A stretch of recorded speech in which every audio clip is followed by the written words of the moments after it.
Hello everyone, this is Dusty, and welcome back for another episode of Pros and Cons. On today's episode, we will be covering the new addition to the SMG3, the Fennec, aka the Vector. Today we will be breaking down the stats of the Vector, and looking at the best attachments to help you dominate the Warzone. As always, if you enjoyed today's episode, consider leaving a like, and subscribing to the channel if you would like to make your way back. With that said, let's discuss the Vector in more depth.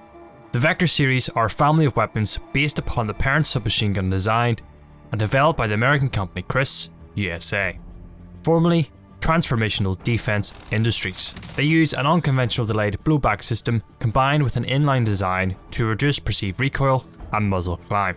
This deadly submachine gun was developed in 2007, where the name Chris comes from a Southeast Asian dagger with a flaming shaped blade. The second generation prototype of the Vector, called the K10, was announced in 2011. It was a slightly more compact version of the Vector, while also allowing for users to utilize various ammunition types. To unlock the Vector in Modern Warfare, you must be tier 15 within the Season 4 Battle Pass. It is an aggressive, full automatic submachine gun with battery smooth recoil and comes with a blazing fire rate, making this weapon an ideal choice for room clearing. Moving on, we can look at this weapon's stats. The Vector will deal 25 hit points to the torso, making this weapon similar to the P90. It has a base magazine size of 20 rounds, but it would be recommended to upgrade to the 40 round drum magazine, as the Fennec will fire at 1100 rounds per minute. For its time to kill, it will take roughly 160 milliseconds for a base health player, and around 550 milliseconds for a fully armoured player, giving the Fennec a slower time to kill when compared to the meta SMG that is currently the MP5.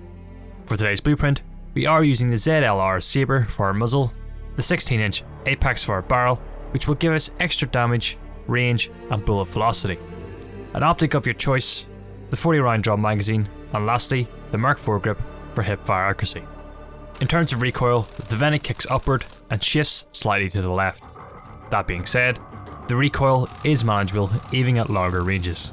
This weapon isn't as good as the MP5 across the board, however, due to its high fire rate, it is very effective in close quarter combat. It is a fast firing SMG that can tear through a few enemies in multiplayer before having to reload and deal a considerable amount of damage within Warzone. It is highly recommended that you use this weapon inside buildings or tight corridors, as this will allow you to come out on top due to its high fire rate. Although bear in mind that the MP5 may outperform the Fennec as the distance increases, as it is a more versatile weapon in my opinion. The reload speed of the Fennec is longer than most SMGs, with the standard magazine only holding 20 rounds. It is worth considering the sleight of hand perk to allow for more DPS. The Vector does come with many perks and cons.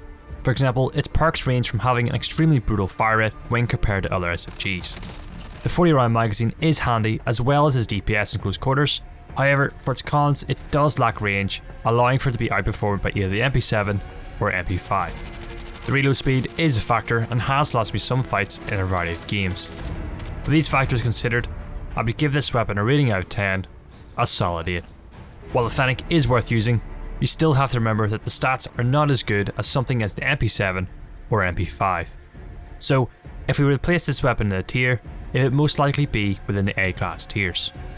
With that said, it is an excellent secondary regardless, and is very fun to use. The fire rate offers for a satisfying experience as you down any player extremely fast. So guys, that is going to do it for today's video. If you enjoyed this one, be sure to leave a like, a dislike if you didn't, and consider taking a second to subscribe for future weapon guides.